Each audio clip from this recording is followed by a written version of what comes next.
Abaruray, sayaw ng paggalang at panliligaw. Ang bawat indak ay may kwento at bawat kumpas ay may kahulugan. Sa sayaw na ito, ipinapakita ng isang Pilipina ang kagandahan, kababaang loob at paggalang. Ito ang abaruray, ang sayaw ng paggalang at panliligaw na nagmula sa pusong mapagmahal ng ating mga ninuno. Ang abaruray ay isang katutubong sayaw na nagmula sa Pilipinas na may malalim na ugnayan sa probinsya ng Marinduque at bayan ng Catanawan, Quezon. Isa itong sayaw na sumasalamin sa likas na kababaang loob, kagandahan at pagiging magiliw ng mga Pilipino. Sa bawat indak at kumpas, ipinapakita ng sayaw ang diwa ng pakikipagkapwa-tao at paggalang. Sa pagsisimula ng sayaw, ang babaeng mananayaw ay nagbabalansyeng maingat ng isang basong alak sa kanyang ulo habang umiindayog sa tugtugin.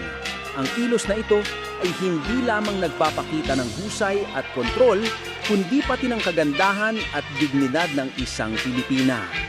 Habang sumasayaw, unti-unti niyang inaakit ang lalaking mananayaw na tanggapin ang inumin at sumayaw kasama niya. Ang ritual na ito ay naging simbolo ng panliligaw at paggalang. Hindi ito basta sayaw lamang, kundi isang mapang-akit ngunit marangal na paraan ng babae upang ipahayag ang kanyang kababaang loob at kagandahang asal. Ang lalaki naman, sa pagtanggap ng inumin, ay nagpapakita ng pagsang-ayon at respeto sa paanyaya ng babae. Ang mga galaw ng abaruray ay masigla ngunit kontrolado, puno ng pagkending, pagyuko, at banayad na pag-indayog ng balangkang. Kadalasang sinasabayan ito ng mga tugtugin ng gitara, banduriya, at palakpak ng mga manunood na nagbibigay ng kasiyahan sa paligid. Sa bawat hakbang ay tila kwento ng pagkakaisa at pakikipagkaibigan. Ang simbolismo ng basong alak ay mahalaga sa abaruray. Sa kulturang Pilipino, ang pagbabahagi ng alak ay tanda ng pagtanggap, pagkakagisa at tiwala. Kaya sa bawat pagkakataong umaabot ang babae ng inumin sa kanyang kapareho, ipinapakita nito ang pagtitiwala at kababaang loob, mga katangiang tunay na Pilipino. Hindi lamang sa Marinduque o Quezon matatagpuan ang abaruray, kundi ituin ay kumalat sa iba't ibang bahagi ng Luzon dahil sa kasikatan nito bilang sayaw ng pagtanggap at pakikisalamuha. Sa mga baryo, ito ay nagsilbing pambungad na sayaw sa mga pagtitipon, isang paraan upang pasiglahin ng gabi bago magsimula ang mga kasiyahan. Sa paglipas ng panahon, ang abaruray ay naging bahagi na rin ng mga paharalan at cultural performances sa buong bansa. Ginagamit ito ng mga guro at estudyante upang ipakita ang ganda ng ating mga katutubong tradisyon, lalo na ang sining ng balancing dance na nakikitaan ng disiplina at biyaya sa bawat kilos.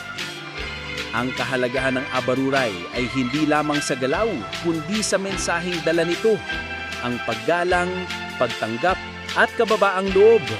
Sa panahon ngayon, nananatili itong paalala na ang kagandahan ng kulturang Pilipino ay nakaugat sa malasakit at magmamahal sa kapwa.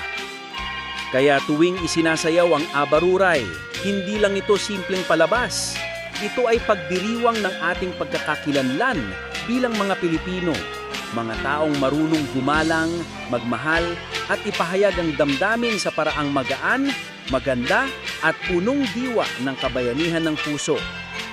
Sa bawat pagyuko at pag-indayog ng abaruray, ay naroroon ang aral ng respeto, pagtanggap at pag-ibig na marangal. Patuloy nating itanghal at ipagmalaki ang ating mga katutubong sayaw sapagkat sa bawat hakbang ay buhay ang kulturang Pilipino. Kung nagustuhan mo ang video na ito, huwag kalimutang i-like, i-share at i-subscribe para sa iba pang makulay na kwento ng ating mga katutubong sayaw. Maraming salamat sa panonood. Mabuhay ang sayaw ng pusong Pilipino.